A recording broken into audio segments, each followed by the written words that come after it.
Hello friends, in today's class we will learn about retrenchment under Industrial Dispute Acts.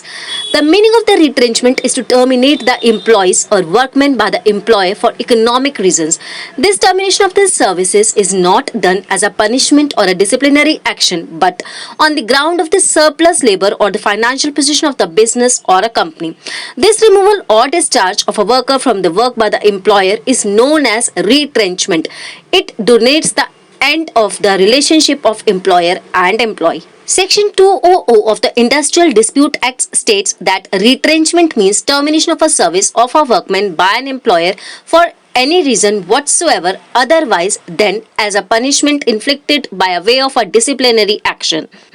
However, the following are not covered within the definition of a retrenchment: voluntary retirement of a workman, retirement of a workman on reaching the age of superannuation if the employment agreement contains a provision regarding superannuation, termination of a service of a workman due to the non-renewal of employment agreement, and termination on the grounds of continued ill health. Procedure for retrenchment. Section 25G provides that where any workman in an industrial establishment who is a citizen of India is to be retrenched and he belongs to a particular category of a workman in that establishment, in the absence of any agreement between the employer and the workman in this behalf, the employer shall ordinarily retrench the workman who was the last person to be employed in that category, unless for reasons to be recorded the employer retrenches any other workman. Conditions precedent to the retrenchment of the employees. According to Section 25N, no workman employed in any industrial establishment to which this chapter applies who has been in continuous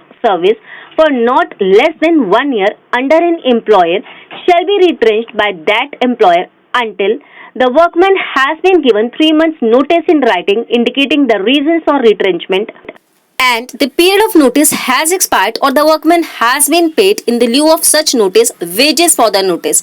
and by the prior permission of the appropriate government or such authority as may be specified by the government by the notification in the official gazette has been obtained or an application made in this behalf. An application for the permission under subsection 1 shall be made by the employer in the prescribed manner stating clearly the reasons for the intended retrenchment, and a copy of such application shall also be served simultaneously on the workman concerned in the prescribed manner.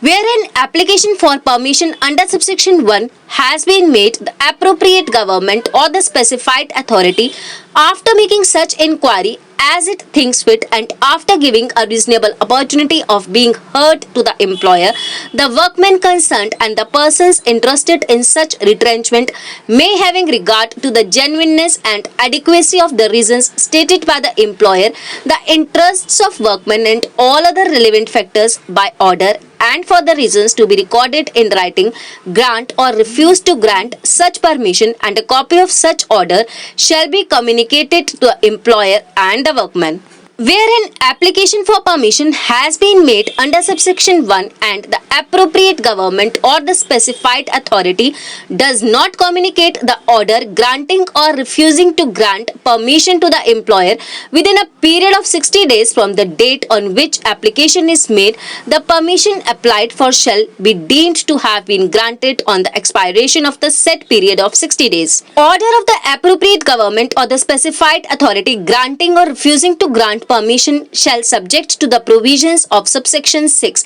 be final and binding on all the parties concerned and shall remain in force for 1 year from the date of such order. The appropriate government or the specified authority may, either on its own motion or on the application made by the employer or any workman, review its order granting or refusing to grant a permission under subsection 4 or refer the matter, or as the case may be, cause it to be referred to a tribunal for adjudication. Where no application for the permission under subsection 1 is made, or where the permission for any retrenchment has been refused, such retrenchment shall be deemed to be illegal from the date on which the notice of retrenchment was given to the workman, and the workman shall be entitled to all the benefits under any law for the time being in force as if no notice had been given to him. Notwithstanding anything contained in the foregoing provisions of this section, the appropriate government may, if it is satisfied that owing to such exceptional circumstances